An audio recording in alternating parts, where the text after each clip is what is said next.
আপনারা যারা বোর্ডের খেদমত যেখানেই যাবেন স্বাচ্ছন্দ্যে মন ভরে রেখে করবেন এবং কোনো সমস্যা হলে ইনশাল্লাহ আমার সাথে যোগাযোগ করবেন। আমি আছি, আপনাদের উস্তাদ জি আছেন, শাহ মাওলানা শাহাদত সাহেব আছেন, বোর্ডের চেয়ারম্যান সাহেব আছে, মহাসচিব সাহেব আছে। যে কোনো সমস্যা আমাদের কাছে ইনশাল্লাহ বলবেন।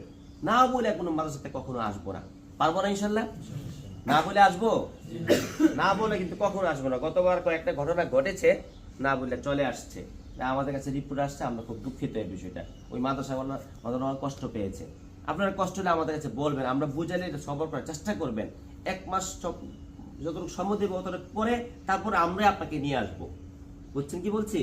কিন্তু নিজেরা সর্দারি করে একদিন আগেও আসবেন না, পারবো না ইনশাল্লাহ। আল্লাহ মেহনত কম তুইছে, জোরে বলেন কম তুইছে। আপনারা সবাই সন্তুষ্ট তো? হ্যাঁ, প্রশিক্ষণ পাইয়া আপনারা মনটা বড় হয়েছে নি?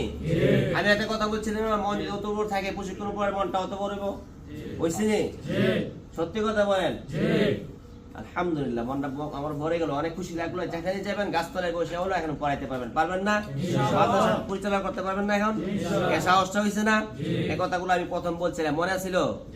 আল্লাহ তাআলা আমাদের সবাইকে কথাগুলো আমল করার তৌফিক দান করুক, আমিন। আসসালামু আলাইকুম রহমতুল্লাহ। আমাদের এখন সনদ প্রদান করা হবে। আলহামদুলিল্লাহ, আপনার শুকরিয়া।